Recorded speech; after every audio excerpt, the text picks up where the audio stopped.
Hello guys welcome to Hariji talks. நான் உங்கள் ஹரிஹரன். இப்போ ரீசெண்டா நமக்கு எல்லாருக்கும் தெரியும், டொனால்ட் ட்ரம்ப் வந்து அமெரிக்காவோட புது பிரசிடென்ட்டா பதவியேற்கிறாரு.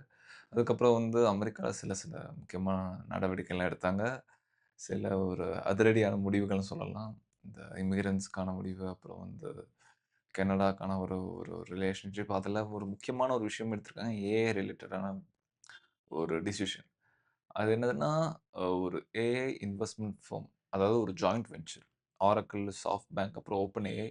அதுக்கப்புறம் எம்ஜிஎக்ஸ்ங்கிற ஒரு இன்வெஸ்ட்மென்ட் கார்ப்பரேஷன். இந்த 4 கம்பெனியும் சேர்ந்து ஒரு ஜாயிண்ட் வென்ச்சர் ஆரம்பிச்சிருக்காங்க. அந்த பிளானுக்கு பேரு, இல்ல அந்த கம்பெனிஸ் பேரு பார்த்தீங்கன்னா, ஸ்டார்கேட் ஏஐ. அதாவது ஸ்டார்கேட் ஏஐ பிளான். இது மூலமா கிட்டத்தட்ட 500 பில்லியன் அமெரிக்கன் டாலர்ஸ் வந்து இன்வெஸ்ட் பண்ண போறாங்க அடுத்த 4 வருஷத்துக்கு. இதனால வந்து பல லட்சம் வந்து அமெரிக்கர்களுக்கு வேலைவாய்ப்பு வரும். அது மட்டும் இல்லாம ஒரு ஒரு பெரிய வந்து ஒரு ஏஐ பூம் மறுபடியும் வரப்போகுது அப்படிங்கிற மாரி ஒரு நியூஸ் வந்திருக்கு. ஜனவரி 21 பார்த்தீங்கன்னா, இத அஃபிஷியலா நம்ம ட்ரம்ப் வந்து அனவுன்ஸ் பண்றாரு. ஸோ இது வந்து ஒரு மிகப்பெரிய ஒரு ஒரு சலனம், இல்ல ஒரு டிஸ்ட்ரப்ஷன் வந்து உண்டாக்கியிருக்கு. பட் இதில முக்கியமான என்ன விஷயம்னா, ட்ரம்ப் எடுத்ததுக்கான ஒரு exact opposite decision Elon Musk எடுத்திருக்காரு. இத வந்து அவர் வரவேற்கல. அதாவது என்னன்னா, கிட்டத்தட்ட SoftBank கிட்ட அவ்வளோ காசு இல்ல கிடையாது.